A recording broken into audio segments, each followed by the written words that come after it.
So first of all, whenever you get an animal energy that is of your same element, as in tarantula, which is fire energy, and you guys being fire signs, is very auspicious. And that's a nod from the universe to go, this is going to be a significant time for you. We're also, it must be noted that we're moving into Cancerian season, but then you're coming up next, aren't you? So we are, in the pre-birthday season situation.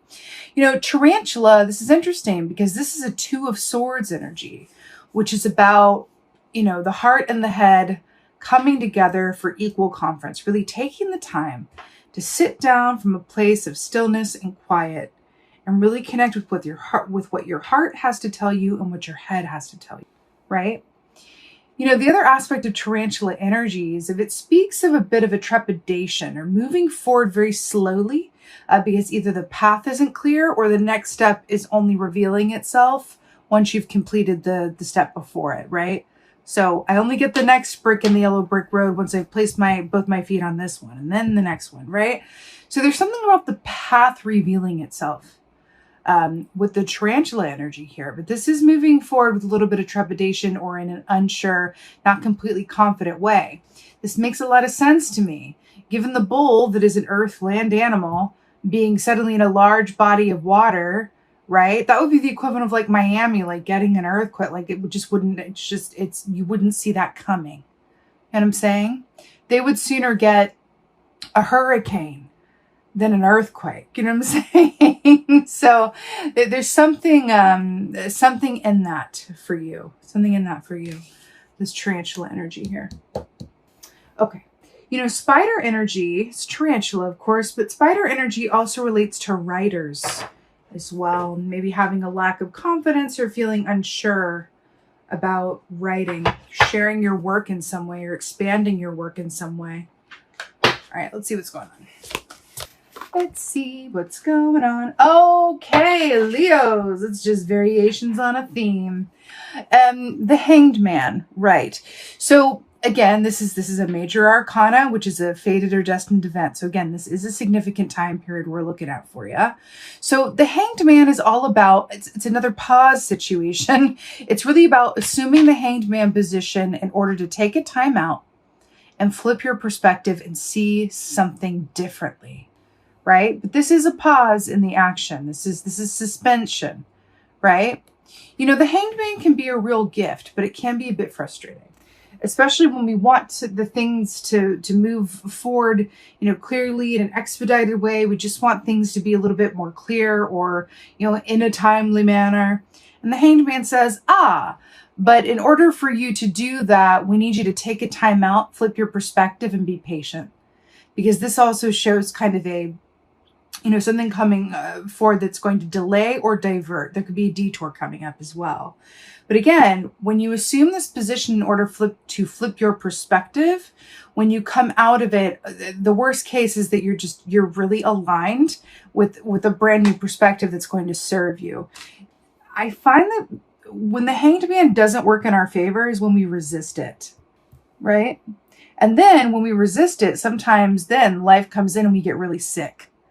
And then suddenly we have no choice but to slow down and be suspended. And we have a lot of time to think suddenly, right? And then we accomplish the Hangman perspective, even if it wasn't by our own will. So putting that out there.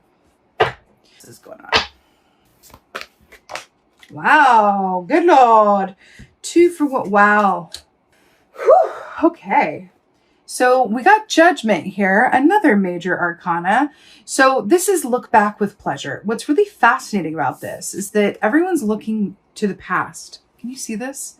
You got the 8 of Cups here in the 3rd position. We'll get to that. But the 8 of Cups, Tiger's looking this way. This possum is looking this way. It's really interesting. So with this snake, Redbird's looking this way, though, must be said. The Judgment key is very much about look back with pleasure, reviewing the past so that you can move forward, unencumbered, aligned with your highest and best potentials, right? So often, it's part of the human experience. So often our past experiences, our fear from the past, all of the things that we've accumulated over our lives, emotionally, mentally, habit-wise, belief system-wise, like I said, they can really affect our decisions and our choice-making abilities from a subconscious, sometimes conscious, but really a subconscious place, where we're making choices from fear, but we're not even really fully aware that we're doing it. Like making the safe bet, going the smart road, even though if we were to take some time out, right? Both of these are about time out, and really access what our heart and head is saying, what our intuition is saying. Might go, you know what? I'm feeling something else, right?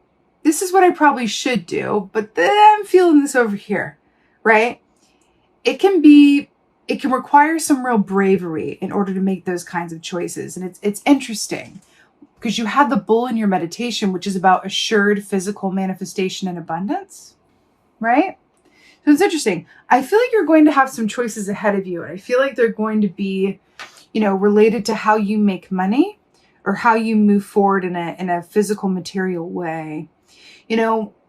When you have options before you and one seems like a safe bet and it's gonna, the money is there, the possibility is there, the ease is there, but from a feeling place, your higher self is going, that ain't it, right? It can be very, very difficult. That's why it's the plot of so many movies, because it's very dramatic and it's rare to be able to say, like, you know what, no, I've got to follow my feeling. Even though by following this feeling, I'm walking off in the moonlight, not really knowing what's going to happen. I'm honoring my feelings and trusting that as a result of doing so, I will be rewarded and my success is assured, right? I feel like there's something coming up with this. And I feel like it's quite a significant soul lesson or soul marker that once you pass through it, you're going to kind of ascend to a new level of reality, which is great in terms of manifestation. So 8 of Cups here. This is really in alignment with what we were talking about. This is really moving on from people, places, things, aspects of yourself that cause emotional dis-ease within you, right? This is saying, okay, I don't feel good about, XYZ. I'm going to move on. I'm going to lay that to rest. See all those bones here? These 8 of Cups. It's saying no more of this. I'm saying no to this. I'm tired of this. I don't want to go about this anymore. I'm tired of overthinking. I'm tired of putting others before myself, just as examples. I'm tired of, taking the easy way out. I'm tired of, going down this train, even though it's giving me a lot of, money or abundance, but I emotionally, I'm not feeling it, whatever it is. And choosing to really follow the path that feels good to you. And there's this ship coming in here and there's a whole body of water, right? Again, with this water aspect. Did you know that tiger energy equates to the moon from an animal energy perspective, which is about intuition, psychic senses, and really embracing the unknown? I feel like you're being called to do that in a rather profound way. Where it will lead, I feel like is going to be more than worth it. This is going on. Right. Look at you showing up in your own reading with this lion and lioness here. Fascinating. So these are 2 gazelle back here as well, which represent fear, but abundance being on the other side of fear as it relates to, there's an aspect of it that's like, I'm so afraid, I'm always in a constant state of vigilance. There's another aspect to the gazelle energy, which is very 9 of Pentacles, which is moving through those fears, right? You're able to reach a place of personal freedom and accomplishment. So there's something in that for you. So these 2 lions, you guys are obviously the lions. So I really, really like that this is coming up for you. But do you know what I'm going to say? Can you see this? Look at this. Everybody's looking to the past, except for these 2 red birds. You see them? 1, 2. The red birds are the only ones looking to the future. And the gazelles are looking at you. But isn't that interesting? 2 of Wands, traditionally speaking, well, the Wands are about actions, right?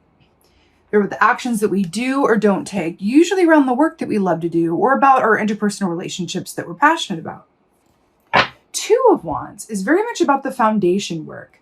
It's very much about the prep, the planning, the attention to detail, the inspiration, the intention, all of that. It's really getting that foundation to a secure place so that Three of Wands can happen and you can ascend to the next level and get help and aid and really, you know, from that foundation grow, right? So it's interesting. There's something here that is working to realign you with something that is having trouble getting off the ground in this newness. And I feel like it is something new. There's an aspect of it that's new, that is going to require that you either walk away from aspects of the past or say no to things that you're not feeling aligned with anymore. Some of this very well may surprise you, but I think it's about being honest with yourself as well. You know what I mean? Wow. I just picked up the top key. I'm going to get advice for you guys, but there's judgment on the top key of that rabbit energy. Really acknowledging your fear points, right? Let's get some advice for you. Ooh. Okay. The Fool. Taking a leap of faith. Your advice is to take a leap of faith and start a new chapter. It could not be more clear. You know, it's interesting because you've got another cat here. It's a domestic cat, but literally jumping down the rabbit hole. Do you know that an aspect of rabbit energy is fear and self-fulfilling prophecy? So that's interesting. I'm really hearing to really address your fears head on. And in doing so, free yourself from them so that you can go and really, this is asking you to take a risk in some way, taking a gamble on something or yourself and really gifting yourself a brand new start. Anything that does not feel good to you needs to be inspected, considered, duly considered, and then possibly released into the seas. Think about that bowl, that source of income and that assured prosperity getting shaken up and then floating through the water. I do feel like there's an aspect of that coming, but you're really being called to embrace the newness of it and embrace the potential and possibility it's on the other side of that rabbit hole. You know, sometimes this comes when we've already been very successful, and then the universe comes in and goes, well, that was great. You've learned that soul lesson. You've had that success. Now it's time to do something else, to change it up in some way. Right? I'm telling you, it is not a linear path. Nothing is. Life is twists and turns. Believe me, as you know, I'm sure you know that. That's what it is. So it's really about embracing those twists and turns and kind of like the bowl we all float on okay. Feels like what this is, right? The fool who floats. That's what this feels like. The fool who floats. It feels really good, but again, that aspect of the shakeup is going to require some change and some trust on your behalf to follow the path as it unfolds step by step. Let's get an oracle. I'm feeling like this one.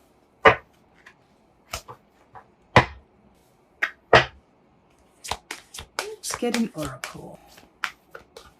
Oracle for Leo. Oh my. Okay, let's get into it. We got the Desert Prince.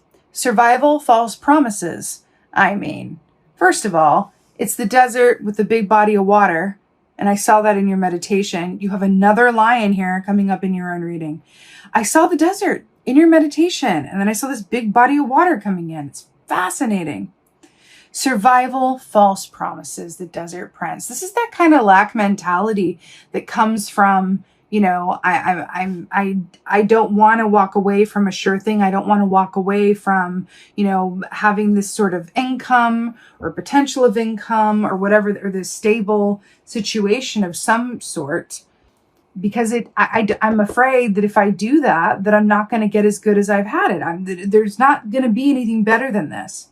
I got to stick it out. Survival, false promises.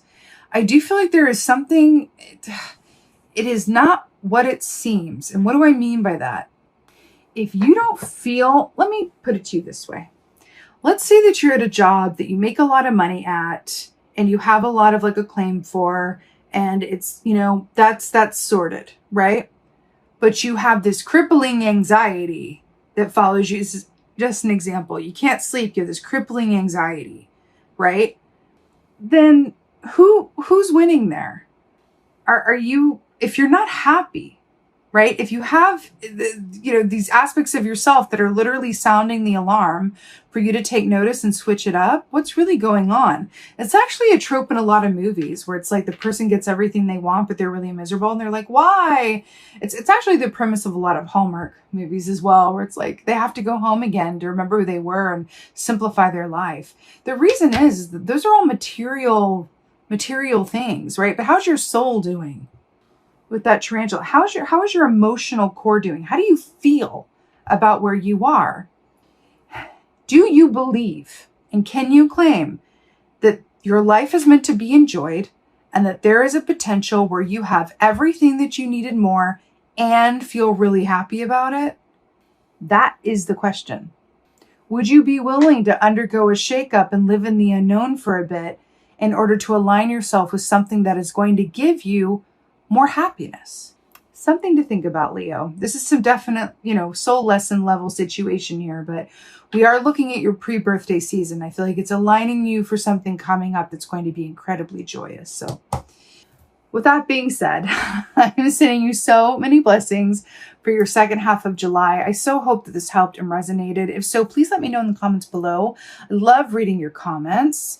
Please like, share, and subscribe. I would so appreciate that. And with that being said, just thank you. Thank you, each and every one of you, for being here. And most of all, and as always, thank you for being you. And be well. Until next time.